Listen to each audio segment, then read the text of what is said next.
The Red Death had long devastated the country. No pestilence had ever been so fatal or so hideous. There were sharp pains and sudden dizziness, and then profuse bleeding at the pores, scarlet stains upon the body, and especially upon the face of the victim. But the Prince Prospero was happy and dauntless and sagacious. When his dominions were half depopulated, he summoned to his presence 1,000 knights and dames of his court, and with these retired to the deep seclusion of one of his castellated abbeys. This was an extensive and magnificent structure, the creation of the prince's own eccentric yet august taste. The abbey was amply provisioned. With such precautions, the courtiers might bid defiance to contagion. The external world could take care of itself. In the meantime, it was a folly to grieve or to think. The prince had provided all the appliances of pleasure. There were buffoons, there were ballet dancers, there were musicians, there was beauty, there was wine. All these and security were within, while the pestilence raged most furiously abroad.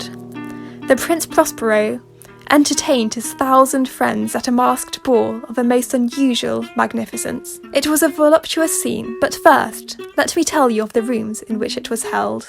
In the middle of each wall, a tall and narrow Gothic window looked out upon a closed corridor which pursued the windings of the suite. These windows were of stained glass, whose colours varied in accordance with the prevailing hue of the decorations of the chamber into which it opened. For example, in blue, and vividly blue were its windows. The second chamber was purple trees, and here the panes were purple. The third was green throughout.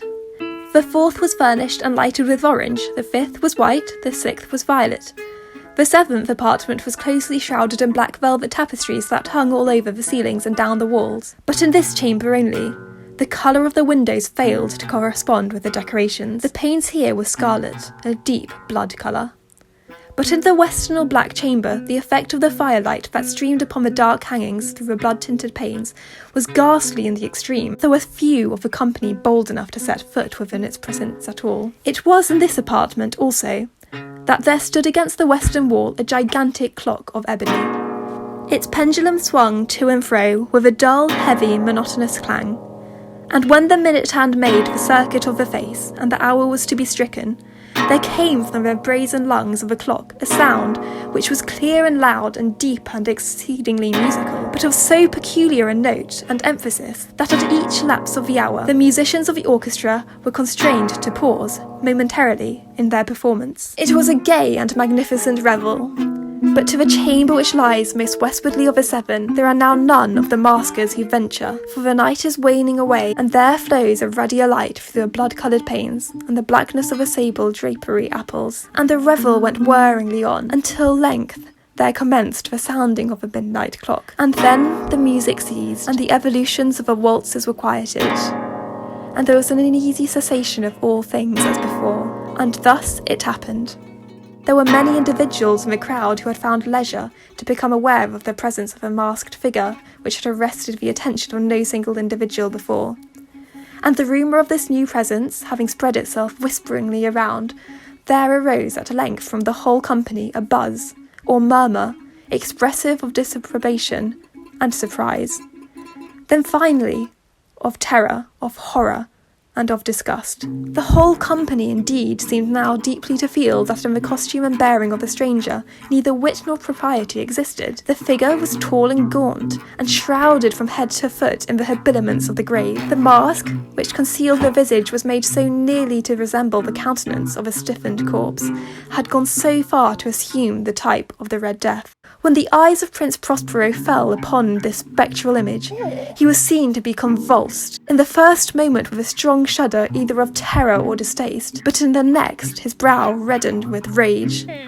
"Who dares," he demanded coarsely of the courtiers who stood near him, "who dares insult us with this blasphemous mockery? Seize him and unmask him, that we may know whom we have to hang at sunrise from the battlements." Music had become hushed at the waving of his hand. It was then that the Prince Prospero, maddening with rage and the shame of his own momentary cowardice, rushed hurriedly through the 6 chambers, while none followed him on account of the deadly terror that had seized upon all.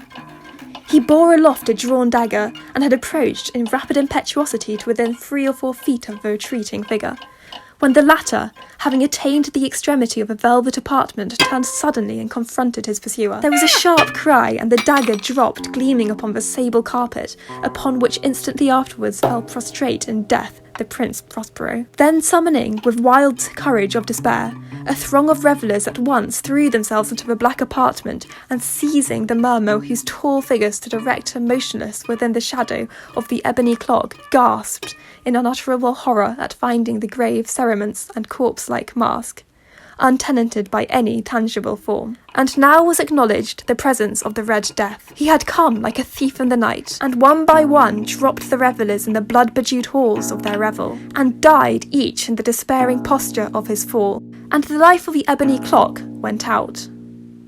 And darkness and decay and the Red Death held illimitable dominion over all.